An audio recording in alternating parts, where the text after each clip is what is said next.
இயேசுவில் பிரியமான சகோதர சகோதரிகளே, இன்று பாஸ்கா காலம் 4ஆம் ஞாயிறில் நாம் நுழைகின்றோம். இந்த ஞாயிறை நல்லாயன் ஞாயிறாகவும் தேவ அழைத்தலுக்காக ஜெபிக்கும் ஞாயிறாகவும் திரு அவை கொண்டாட நம்மை அழைக்கின்றது. யூத மரபிலே ஒரு கதை ஒன்று உண்டு. ஏன் மோயிசனை கடவுள் தேர்ந்து கொண்டார் என்ற கதை அது. மோயிசன் தன் மாமனாரின் ஆடுகளை மேய்த்து கொண்டிருக்கும் போது ஒரு ஆட்டுக்குட்டி மட்டும் மந்தையை விட்டு விலகி வெகு தூரம் போய்விட்டது. மோயிசன் காணாமல் போன ஆட்டினை தேடிச் சென்றார். அங்கே அந்த ஆட்டுக்குட்டி தண்ணீர் குடித்து கொண்டிருந்ததாம். அதிக தாகத்தோடு தண்ணீர் தேடி அலைந்து தண்ணீரை பார்த்ததும் அது தண்ணீர் குடிக்கச் சென்றதாம். அதனை பார்த்த மோயிசன், நீ தாகத்திற்காக தண்ணீர் தேடி அலைந்து போய் களைத்து போயிருப்பாய், எனவே நான் உன்னை தூக்கி கொண்டு போகிறேன் என்று சொல்லி தன் தோளில் போட்டுக்கொண்டு வந்தாராம். இதனை பார்த்த கடவுள், நீ அடுத்தவரின் ஆட்டையே மிகச் சிறப்பாக, மிக பொறுப்பாக, மிகுந்த அக்கறையோடு வழிநடத்தி கொண்டிருக்கிறாய். ஆதலால் என்னுடைய மந்தையை மேய்க்கும் வழிநடத்தும் பணியை நான் உன்னிடம் ஒப்படைக்கிறேன் என்று கூறி ஒப்படைத்தார் என்கிறது அந்த கதை. நான் ஒரு வேலையாள்தான், கொடுக்கப்பட்டதை மட்டும் செய்தால் போதும் என்று நினைப்பது மனித மனம். விலகி போனால் அதனை தேடி போவது, அதற்காக தன் உயிரை பணயம் வைப்பது எல்லாம் நம்மால் முடியாது என்று வாழுகின்ற மக்கள் மத்தியில் வழி நடத்த வேண்டியவர்கள் எல்லா மந்தைகளையும் சரியாக பார்க்காமல் ஏற்றத்தாழ்வோடும் மாற்றாந்தாய் மனப்பான்மையோடும் இருக்கின்ற காலகட்டத்தில் நாம் வாழ்ந்து கொண்டிருக்கிறோம். மோயிசனைப் போல, இயேசுவைப் போல பிறருக்காக வாழ வேண்டும் என்ற படிப்பினையைத்தான் இன்றைய வாசகங்கள் நமக்கு அழைப்பாக விடுக்கின்றது. இன்றைய 3 வாசகங்கள் நமக்கு கொடுக்கின்ற செய்தியானது, ஒரு ஆயன் தன் மந்தைகளை மேய்ப்பது போல தங்களிடம் ஒப்படைக்கப்பட்ட மக்களை அவர்கள் சரியாக பராமரிக்க வேண்டும், பாதுகாக்க வேண்டும். மொழியை வைத்தோ, மதத்தை வைத்தோ, எண்ணத்தை வைத்தோ பிரித்து மக்களை துண்டுபடுத்தி அதன் மூலமாக குளிர் காயாமல் எல்லா மக்களையும் தங்களுடைய மக்களாக, தங்களுக்கு ஓட்டு போட்டாலும் ஓட்டு போடாவிட்டாலும் அவர்களும் என் நாட்டு மக்களே என்ற உணர்வோடு பணி செய்கின்ற தலைவர்கள் இன்று மிகவும் அரிதாக காணப்படுவதை நாம் பார்க்கலாம் அன்பிற்குரியவர்களே. எனவேதான் இந்த வாரம் இந்த ஒரு செய்தியை கொடுக்கின்றது. நல்லாயன் வாரமாக ஒரு நல்ல ஆயன் எப்படி தன் ஆடுகளை பராமரிப்பானோ அதுபோல நம்மை ஆளுகின்றவர்கள் தங்கள் மக்களை பராமரிக்க வேண்டும் என்பதுதான். லூர்து பிரான்சிஸ் என்ற ஒரு கிறிஸ்தவர், நேர்மையான ஒரு அதிகாரி, சிறந்த ஒரு ஆயன் என்று சொல்லலாம். தனக்கு கொடுக்கப்பட்ட கடமையை நேர்மையாக செய்தவர். நாட்டின் சொத்துக்களை, வளங்களை கொள்ளையடிப்பவர்களை துணிந்து கண்டித்தாராம். அவர்களை எச்சரித்திருக்கின்றார், தண்டனை வாங்கி கொடுத்திருக்கின்றார். விளைவு என்ன ஆனது தெரியுமா? தவறு செய்தவர்கள் திருந்துவதற்கு பதிலாக அவரை பட்டப்பகலில் அவருடைய அலுவலகத்தில் வெட்டி கொன்று விட்டார்கள் என்று பார்த்தோம். நேர்மைக்கு கிடைத்த பரிசு உயிர். நாட்டின் நலனை காப்பாற்ற விரும்பியவருக்கு கிடைத்தது அகால மரணம். இப்பேற்பட்ட நல்ல தலைவர்களாக, ஆயர்களாக மாற வேண்டும், வாழ வேண்டும் என்று இன்றைய வாசகங்கள் நமக்கு அழைப்பு விடுக்கின்றன. இது நடந்தது தூத்துக்குடி மாவட்டத்தில் என்று சொன்னார்கள். அது நமக்கு மிகவும் வேதனை தரக்கூடிய ஒரு சம்பவம் அன்பிற்குரியவர்களே. இன்றைய முதல் வாசகமானது திருத்தூதர் பணிகள் நூலிலிருந்து எடுக்கப்பட்டிருக்கின்றது. பேதுருவின் போதனையானது இயேசு யார் என்பதையும், அவர் எப்படி இந்த மானுடத்தை மீட்டார் என்பதையும், அவருக்கு நாம் எப்படிப்பட்டவர்களாக இருக்க வேண்டும் என்பதையும் அவர் மிக தெளிவாகவே கூறுகின்றார். கடந்த வாரம் கூட பார்த்தோம், கோழையாயிருந்த பேதுரு யூத தலைவர்களை பார்த்து, நீங்கள் சிலுவையில் அறைந்து கொன்ற இயேசுவை கடவுள் ஆண்டவரும் மெசியாவுமாக்கினார் என்று போதித்தார். அதனையே இன்றைய முதல் வாசகமும் கூறுவதை நாம் கேட்கலாம். இந்த வார்த்தையை கேட்டு அவர்கள் மனம் மாறுகின்றார்கள் என்று பார்க்கின்றோம்.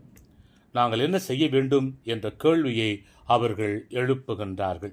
பேதுரு கூறுகின்றார், நீங்கள் மனம் மாறுங்கள், உங்கள் பாவங்களிலிருந்து மன்னிப்பு பெறுவதற்காக ஒவ்வொருவரும் இயேசு கிறிஸ்துவின் பெயரால் திருமுழுக்கு பெறுங்கள் என்று அவர்களுக்கு அழைப்பு விடுப்பதை நாம் பார்க்கலாம்.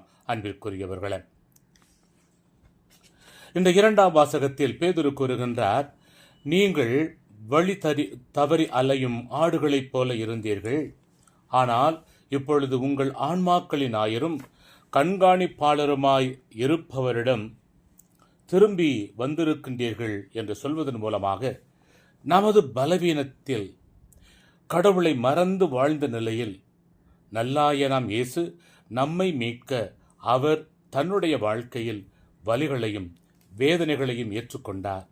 அவர் தம் காயங்களால் நாம் குணமடைந்திருக்கிறோம் என்பதைத்தான் அவர் கூறுகின்றார்.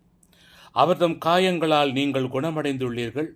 நீங்கள் வழி தவறி அலையும் ஆடுகளைப் போல இருந்தீர்கள், ஆனால் இப்பொழுது உங்கள் ஆன்மாக்களின் ஆயரும் கண்காணிப்பாளருமாய் இருப்பவரிடம் திரும்பி வந்திருக்கிறீர்கள் என்ற செய்தியை கொடுப்பதை நாம் பார்க்கலாம். ஆக கிறிஸ்து நமக்காக துன்பங்களை தாங்கி நம்மை மீட்டதைப் போல அவரின் முன்மாதிரியை பின்பற்றி நாமும் பிறருக்காக வாழ வேண்டும். ஏன், அவர்களுக்காக நம் வாழ்வையும் கூட கொடுக்க முன் வர வேண்டும் என்ற அழைப்பினைத்தான் கொடுக்கின்றார். அதாவது நல்லாயனை பின்பற்றி நாமும் நல்லாயர்களாக வாழ வேண்டும் என்பதுதான் அவரின் நோக்கம். அன்பிற்குரியவர்களே, அதையேதான் திருப்பாடல் 23 திருப்பாடல் ஆசிரியர் கூறுகின்றார், ஆண்டவர் என் ஆயர், எனக்கேதும் குறையில்லை என்று. அவர் என்னென்ன செய்வார் என்பதை இந்த திருப்பாடல் மிக அழகாக நமக்கு எடுத்து காட்டுகிறது. பசும்புல் வெளி மீது என்னை இளைப்பாரச் செய்வார், அமைதியான நீர்நிலைக்கு என்னை அழைத்துச் செல்வார், அவர் எனக்கு புத்துயிர் அளிப்பார் என்று கூறுகின்றார். நீதி வழி நடத்திடுவார், சாவின் இருள் சூழ் பள்ளத்தாக்கில் நடக்க நேர்ந்தாலும் நீ என்னோடு இருப்பதால் எந்த தீங்கிற்கும் அஞ்சினேன், ஏனென்றால் உன்னுடைய கோலும் நெடுங்கழியும் என்னை தேற்றும் என்று கூறுகின்றார். என் எதிரிகளின் கண்முன்னே எனக்கு ஒரு விருந்தினை ஏற்பாடு செய்கின்றீர், என் தலையில் நறுமண தைலம் பூசுகின்றீர், என் பாத்திரம் நிரம்பி வழிகின்றது என்று ஒரு ஆயன் தன் மந்தைகளை எவ்வாறெல்லாம் பராமரிப்பான் என்பதை அழகாக சுட்டிக்காட்டுகிறது இந்த திருப்பாடல் 23. அன்பிற்குரியவர்களே, இந்த நற்செய்தி வாசகத்தில் இயேசு ஆட்டுக்கொட்டிலின் வாயில் நானே, என்னையன்றி என் வழியாயன்றி வேறு எவரும் உள்ளே செல்ல முடியாது, அப்படி செல்ல விரும்புகின்றவர்கள் என்னை கடந்துதான் போக முடியும், அவர்களை செல்ல விடாமல் என் மந்தையை நான் காப்பேன் என்கிறார் இயேசு. ஏன் அவர்களை செல்ல விடமாட்டார் என்று கூறுகின்றார்? ஏனென்றால் அவர்கள் ஆயர்கள் கிடையாது, அவர்கள் கொள்ளையடிக்கின்றவர்கள், அவர்கள் மக்களை சுரண்டுகின்றவர்கள், அவர்கள் மக்களை அடிமைப்படுத்துகின்றவர்கள், அவர்கள் மக்களை பிரித்து தங்களுடைய வளத்தை பெருக்கிக் கொள்ள விரும்புகின்றவர்கள். இந்த உண்மையை அறிந்த இயேசு அவ்வாறு கூறுகின்றார், என் மந்தையை நானே காப்பேன் என்கிறார் இயேசு. ஆம் அன்பிற்குரியவர்களே, இந்த செய்தியை இயேசு தன் சீடர்களுக்கு மட்டும் கூறவில்லை, மாறாக தன்னை கண்காணித்து வந்த, குற்றம் கண்டுபிடிப்பதற்காகவே பின்பற்றி வந்த பரிசேயர்களை பார்த்து கூறுவதை நாம் பார்க்கலாம். இயேசு ஒரு ஓய்வு நாளில் பார்வையற்ற ஒருவருக்கு பார்வை கொடுத்தார். இதனால் கோபமடைந்த பரிசேயர்கள் இயேசுவை பற்றி தவறாக பேசுகின்றார்கள். அதாவது, இவன் பேய்களின் தலைவனை கொண்டு பேய்களை ஓட்டுகிறான் அல்லது செயல்படுகிறான் என்று குற்றம் சுமத்துகின்றார்கள். அவர்களுக்கு பாடம் புகட்ட இயேசு விரும்புகின்றார். அதற்காக கூறப்பட்ட செய்திதான் இன்றைய நற்செய்தி வாசகம். நான் வருமானத்திற்காக உங்களைப் போல செயல்படவில்லை, பிறருக்கு வாழ்வு கொடுக்க செயல்படுகின்றேன் என்ற செய்தியை கொடுப்பதை நாம் பார்க்கலாம். வாழ்வுக்காக, பணத்திற்காக வாழ்வது உங்களது நோக்கம், மக்களுக்காக வாழ்வது எனது நோக்கம் என்று தெளிவுபடுத்துகின்றார். மேலும் அவர் குறிப்பிட்டு கூறுகின்றார், திருடுவதற்கும் கொல்வதற்கும் அழிப்பதற்குமன்றி திருடர்கள் வேறெதற்கும் வருவதில்லை. ஆனால் நான் ஆடுகள் வாழ்வை பெரும்பொருட்டு, அதுவும் நிறைவாக பெரும்பொருட்டு வந்துள்ளேன்.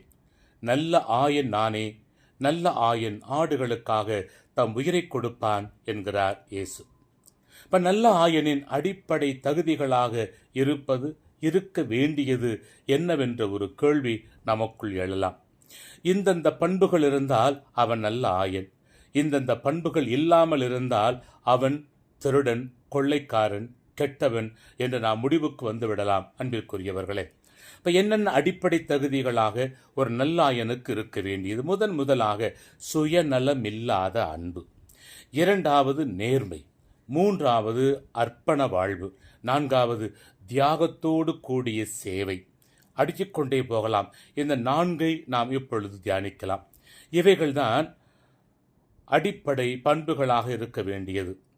இன்று பல தலைவர்கள் அல்லது பல மனிதர்கள் நல்ல தலைவர்களாக வருவோம், நல்ல தலைவர்களாக செயல்படுவோம் என்று வாக்குறுதி கொடுக்கின்றார்கள்.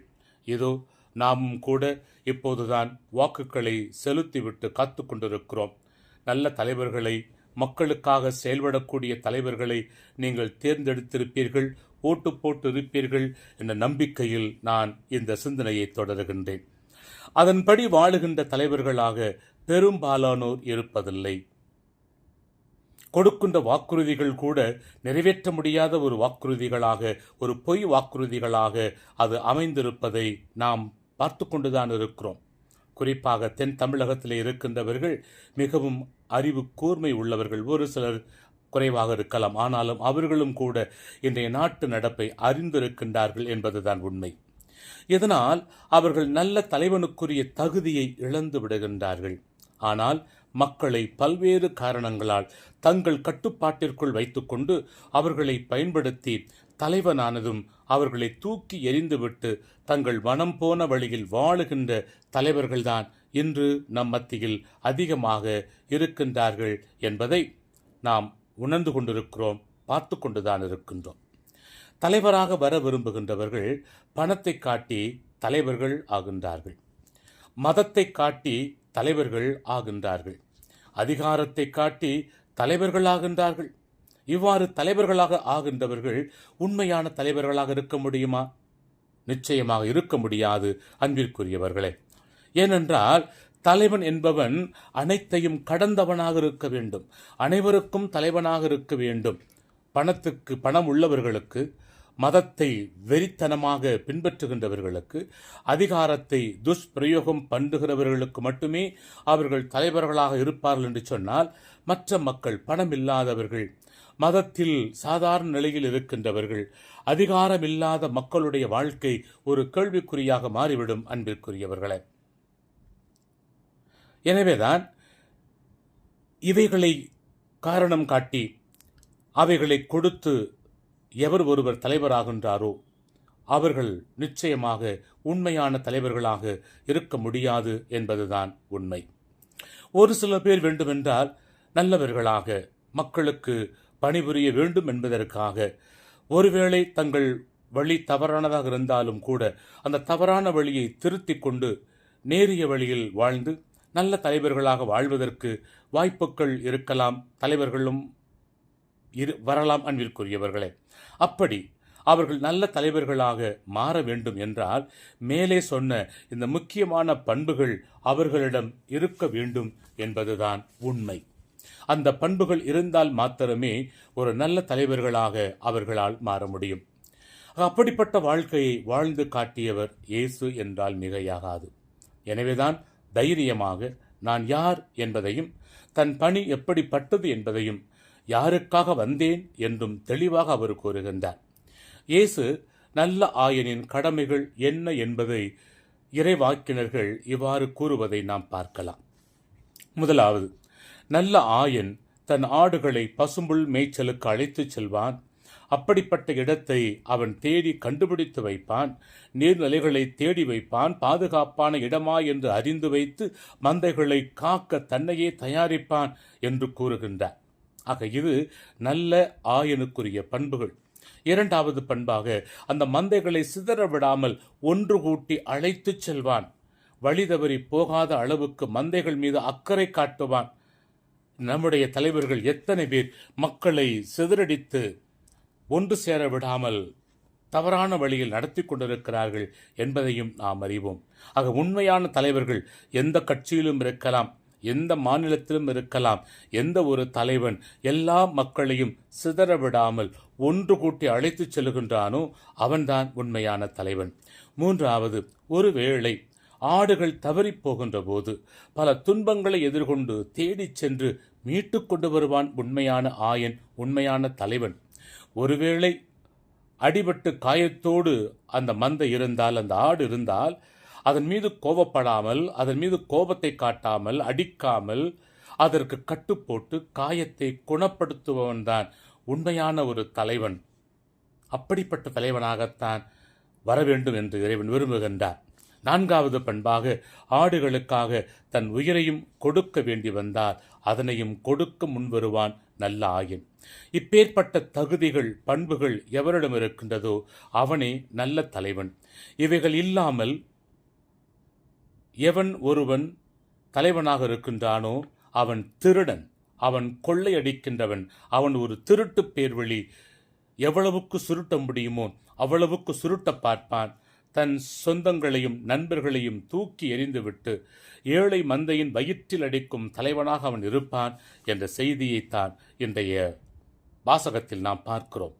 ஆம் அன்பிற்குரியவர்களே, பல சமயங்களில் பல ஆடுகள் ஆயனின் குரலுக்கு செவி கொடுக்காமல் திருடனின் குரலுக்கு செவி கொடுத்து அவனின் பசப்பு வார்த்தைகளுக்கு செவி கொடுக்கும் போது அவர்கள் வேதனைக்கு உள்ளாகின்றார்கள். அவர்களையும் மீட்க நல்லாயர்கள் போராட வேண்டிய கட்டாயத்திற்கு தள்ளப்படுகின்றார்கள் என்பதுதான் உண்மை. எனவே நல்ல தலைவர்கள் என்று கூறுகின்றவர்களின் பின்னணியை அறிந்து கொண்டு அதற்கேற்ற விதமாக நாம் செயல்பட வேண்டும். தீயவனின் குரல் இனிமையாக கூட இருக்கும். அப்படி இருந்தாலும் அவனை நாம் பின்பற்றக்கூடாது. பொருட்களையும் பணத்தையும் இறைத்து கொடுத்தாலும் இது நம்மை சிக்க வைக்கும், விரிக்கும் வலை என்பதை உணர்ந்து எச்சரிக்கையாக இருக்க வேண்டும். பிறரை குறை கூறுகின்ற நாம் அதே பண்புகளை கடைபிடித்து தீயவற்றை விட்டு நல்லவற்றை கடைபிடித்து நல்ல தலைவர்களாக உயர வேண்டும். தலைவராக மட்டுமல்ல, நல்ல மந்தைகளாகவும் நாம் இருக்க வேண்டும். அதாவது நல்லாயன் இயேசுவின் பராமரிப்பில் வாழுகின்றவர்களாக இருக்க வேண்டும். நல்ல தலைவர்கள், நல்ல போதகர்களாக உருவாக நாம் ஜெபிக்க வேண்டும். நல்ல போதகர்களும் நல்ல தலைவர்களும் உருவாகவும் நாம் ஜெபிக்க வேண்டும். நம் குடும்பத்திலும் நல்ல தலைவர்கள், குருக்கள், துறவிகள் உருவாக நாம் ஜெபிக்க வேண்டும். பொறுப்புள்ள பெற்றோர்களும் நல்ல ஆயர்களே ஒரு குடும்பத்திலே. எனவே நீங்களும் ஒரு ஆயன் என்பதை உணர்ந்து, கொடுக்கப்பட்ட பொறுப்பை உணர்ந்து நல்ல தலைவர்களாக உங்கள் குடும்பத்தில் நீங்கள் வாழ வேண்டும், உயர வேண்டும். குடும்பத்திலும் திரு அவையிலும் வாழும் சமுதாயத்திலும் சிறந்த தலைவர்களை உருவாக்கி சிறந்த சமுதாயத்தை உருவாக்க வேண்டிய கடமையை இறைவன் நமக்கு கொடுத்திருக்கின்றார் என்பதை உணர்ந்து வாழ வேண்டும். பல கிறிஸ்தவர்கள் அரசியலில் நுழைவது கிடையாது. அரசியல் வேண்டாம் என்று ஒதுங்கி வாழும் நிலையில் வாழ்ந்து கொண்டிருக்கிறோம். அவ்வாறு இல்லாமல் நல்ல கிறிஸ்தவர்கள் என்பவர்கள் சமுதாயத்தின் மீது அக்கறை கொண்டு அரசியலிலும் இறங்கி நீங்கள் செயல்பட வேண்டும் என்பதை மறந்துவிட வேண்டாம். எனவே நல்லாயனாம் இயேசுவின் அடிச்சுவற்றை பின்பற்றி நாமும் நல்லாயர்களாக இறைவனின் வார்த்தையை வாழ்வாக்குகின்றவர்களாக வாழக்கூடிய வரத்தை இறைவன் நமக்கு தர வேண்டும் எனவும், நல்ல தலைவர்கள் உருவாக வேண்டும் எனவும், இன்னும் சிறப்பாக தேவ அழைத்தல் பெருக வேண்டும் எனவும் இந்த நாளில் ஜெபிப்போம். இறைவன் உங்கள் ஒவ்வொருவரையும் நிறைவாய் ஆசீர்வதிக்கட்டும். God bless you.